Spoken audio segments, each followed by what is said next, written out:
पाकिस्तान की white ball की captaincy के लिए चार उम्मीदवार हैं जो इस वक्त रेस में हैं। ये चारों उम्मीदवार कौन से हैं, इनके नाम भी मैं आपसे शेयर करता हूं और इनमें से सबसे सूटेबल ऑप्शन कौन सा है, इस बारे में भी मैं अपनी डिटेल्ड ओपिनियन आपसे शेयर करता हूं। देखिए, जो व्हाइट बॉल की कैप्टेंसी का डिसीजन करना है, ये ऐसे रैंडमली नहीं हो सकता कि अच्छा ये मुझे पसंद है तो ये हो जाए, ये मेरा फेवरेट है तो ये हो जाए, बल्कि इसके लिए हमें पिछले एक साल से जितने भी क्रूशियल इवेंट्स हुए हैं उनको देखना है, उनको एनालाइज करना है और फिर जाके हमें समझ आएगी कि हमारा नया कप्तान कौन होना चाहिए।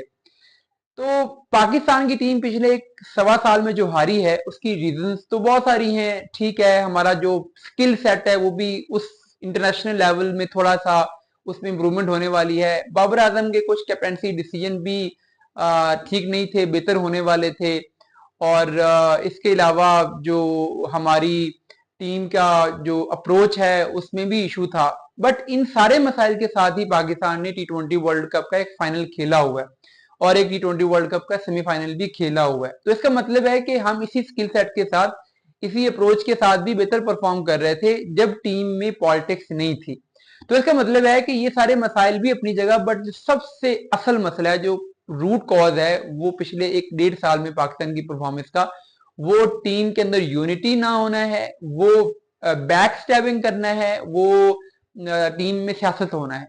तो इसलिए अब जो भी कप्तान बनेगा उसमें जो पहला एलिमेंट होना जरूरी है वो ये है कि उसके ऊपर कोई बैगेज ना हो। अगर वो एक बोझ लेके आ रहा है ग्रुपिंग का कि ये मुझे पसंद करता है, ये मुझे पसंद नहीं करता, ये मुझे उस ग्रुप का समझता है, वो मुझे उस ग्रुप का समझता है, तो फिर ऐसा कप्तान सरवाइव नहीं कर पाएगा। तो ऐसा कप्तान हो जो कि ना बाबर ग्रुप से हो ना शाहीन ग्रुप से हो, दोनों के लिए वो एक न्यूट्रल पर्सन हो, तो वो इस एनवायरमेंट में सरवाइव कर सकता है। ये कौन से नाम इसमें पूरा उतरते हैं वो भी आगे जाके मैं बात करता हूँ, लेकिन पहले मैं जरा एलिमेंट्स डिसाइड कर लूं कि ये एलिमेंट्स हैं जो कि इंपॉर्टेंट है। दूसरी चीज, जिन लोगों को ये लगता है कि ये कीड़ा आजकल काट रहा है कि एक नया कप्तान लेके आओ, एक यंग कप्तान लेके आओ, उनको ये बात समझनी चाहिए कि इस इन्वायरमेंट में पाकिस्तान टीम का जो चल रहा है, इसमें प्लेयर्स नए कप्तान को बर्दाश्त नहीं करेंगे, क्योंकि एक हर प्लेयर का अपना एक स्टेचर है। और पिछले कुछ अरसे में जो एनवायरनमेंट क्रिएट हुआ है उसमें एक ऐसा प्लेयर जो कि सीनियर हो और जिसकी रिस्पेक्ट फैक्टर ड्रेसिंग रूम में मौजूद हो, सिर्फ वही इस टीम को संभाल सकता है। तो जूनियर प्लेयर को तो समझ ही नहीं आएगी कि हो क्या रहा है, तो इसलिए जूनियर प्लेयर इस टीम को नहीं संभाल सकता।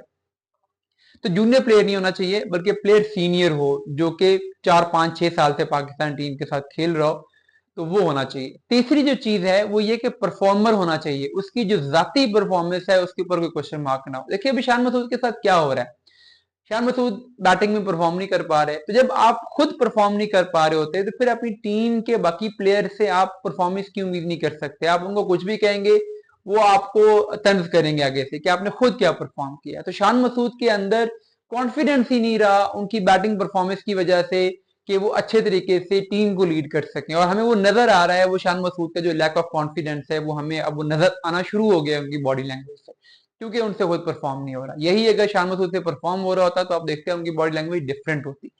अब परफॉर्म करने वाले प्लेयर्स कौन से हैं? चौथी चीज एक और है कि प्लेयर का कैप्टेंसी का एक्सपीरियंस है। बाबर आजम को जब लेके आए थे तो उनका इससे पहले कोई खास कैप्टेंसी एक्सपीरियंस नहीं था। 2 4 5 मैचेस में उन्होंने अंडर 19 लेवल पे कप्तानी की थी। इसके अलावा डोमेस्टिक क्रिकेट की, फर्स्ट क्लास की, PSL की किसी लेवल पे कोई कैप्टेंसी उनका एक्सपीरियंस नहीं था। तो कप्तान ऐसा लेके आए जो पहले से एक्सपीरियंस हो, जिसने चीजों को हैंडल किया हुआ हो, कप्तानी को जानता हो, स्ट्रेटेजिकली स्ट्रांग हो। तो इन चार एलिमेंट्स के हिसाब से चार नाम आते हैं। पहला नाम इसमें जो है वो रिजवान का है। रिजवान के पास एक्सपीरियंस है कप्तानी का, ठीक। रिजवान का एज अ प्लेयर एक्सपीरियंस है, ठीक। रिजवान के ऊपर कोई बैगेज नहीं है ग्रुपिंग का, सारे प्लेयर उसको समझते हैं कि हाँ ये न्यूट्रल पर्सन है, उस लिहाज से भी ठीक। बट जो बड़ा इशू है वो ये है कि हमारे जो हेड कोच गैरी किस्टन है वो ये समझते हैं कि रिजवान की T20 टीम में जगह नहीं बनती। उनको ये लगता है कि ODIs और टेस्ट में तो जबरदस्त है, बट T20 में हमें एक अग्रेसिव प्लेयर की जरूरत है। तो अगर आप एक ऐसे पर्सन को कप्तान बना देते हो जिसको हेड कोच ये समझ रहा है कि इसकी टीम में जगह नहीं बनती, तो उससे तो एक नई कंट्रोवर्सी क्रिएट हो जाएगी, एक नई टग ऑफ वार शुरू हो जाएगी कप्तान में और कोच में। तो फिर ये डिजास्टर रिजल्ट देगा, इससे रिजल्ट बेहतर नहीं होंगे। दूसरा जो नाम इसमें है वो शादाब खान का है। शादाब की अपनी जो एक्सपीरियंस है कप्तानी का वो भी काफी अच्छा है। एक ही साल में 2 टाइटल जीते हैं उन्होंने, पीएसएल का भी, चैंपियंस कप का भी। एज अ प्लेयर भी उनका एक्सपीरियंस है, बैगेज भी नहीं है, सारे ग्रुप के प्लेयर उनको पसंद करते हैं। बट उनकी पर्सनल परफॉर्मेंस पे भी कोई क्वेश्चन मार्क है। बॉलिंग उनकी पिछले 2-3 साल में बहुत बुरी रही है। बैटिंग में अलबत्ता उनका स्ट्राइक रेट 140 प्लस का है, जो कि शायद अफरीदी के बाद दूसरा हाईएस्ट है, और फील्डिंग भी वो अच्छी करते हैं। इस लिहाज से बैटिंग और फील्डिंग उनकी ठीक है, बॉलिंग उनकी वीक रही है। जो तीसरा नाम इसमें है वो फखर जमान का है। फखर जमान के ऊपर भी कोई बैगेज नहीं है ग्रुपिंग का, फखर जमान का एक्सपीरियंस भी है।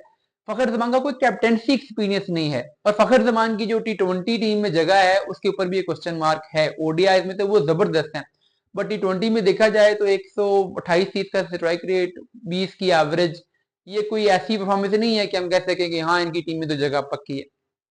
चौथा नाम एक बिल्कुल एक सरप्राइजिंग नाम है जिसपे कोई बात नहीं कर रहा, बट मेरे ज़हन में वो नाम है, वो नसीम शाह का है। नसीम शाह परफॉर्मेंस अच्छी है, अपनी जाती परफॉर्मेंस। एज अ प्लेयर अब उनका एक्सपीरियंस भी चुका है, कोई बैकेज नहीं है। टीम का हर प्लेयर नसीम शाह को पसंद करता है, पूरी अवाम नसीम शाह को पसंद करती है।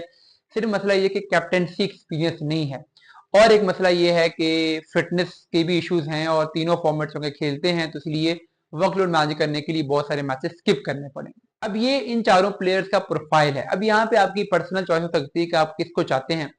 नसीम शाह का अगर वर्कलोड मैनेजमेंट का मसला ना होता तो जाती तौर पे मैं नसीम शाह को कप्तान बनाता, क्योंकि फाइटर है, मेहनत करने वाला है, मुहब्बे वतन है, परफॉर्मर है, कैप्टेंसी एक्सपीरियंस नहीं है, बट सीखने की एबिलिटी बहुत ज्यादा है, तो बहुत जल्दी सीख जाता। बट क्योंकि उसके वर्कलोड का मसला है, तो फिर बाकी तीनों ऑप्शन में से मुझे ये लगता है कि शायद शादाब बेहतर हैं, क्योंकि कोच के साथ, प्लेयर्स के साथ सेट हैं, फिटनेस अच्छी है, फील्डर अच्छे हैं। बैटिंग में अगर वो नंबर 4 पे बैटिंग करेंगे तो पीएसएल में हमने देखा है कि वो बड़े इफेक्टिव मिडिल ऑर्डर बैट्समैन हैं। पाकिस्तान के लिए भी जब वो ऊपर आके बैटिंग करने आए हैं 4-5 नंबर पे, तो उन्होंने काफी अच्छा परफॉर्म किया है। तो बॉलिंग उनका मसला है, वो अपने आप को छठा बॉलर अगर टीम में सिलेक्ट करें, यानी 5 बॉलर लें और छठे बॉलर के तौर पर बैटिंग ऑलराउंडर के तौर पर खेलें, और साथ में जो फील्डिंग अच्छी है, बैटिंग अच्छी कर लें, तो वो इस सिस्टम को मैनेज कर सकते हैं। और अगर शादाब को नहीं लेना तो फिर रिजवान भी हो सकते हैं। फखर मेरे ख्याल में सूटेबल ऑप्शन नहीं है, तो बेस्ट ऑप्शन नसीम था, लेकिन फिटनेस का मसला है। सेकंड बेस्ट मेरे ख्याल में शादाब है, थर्ड बेस्ट रिजवान है, और फोर्थ बेस्ट ऑप्शन इस लिस्ट में मुझे फखर जमान लगता है।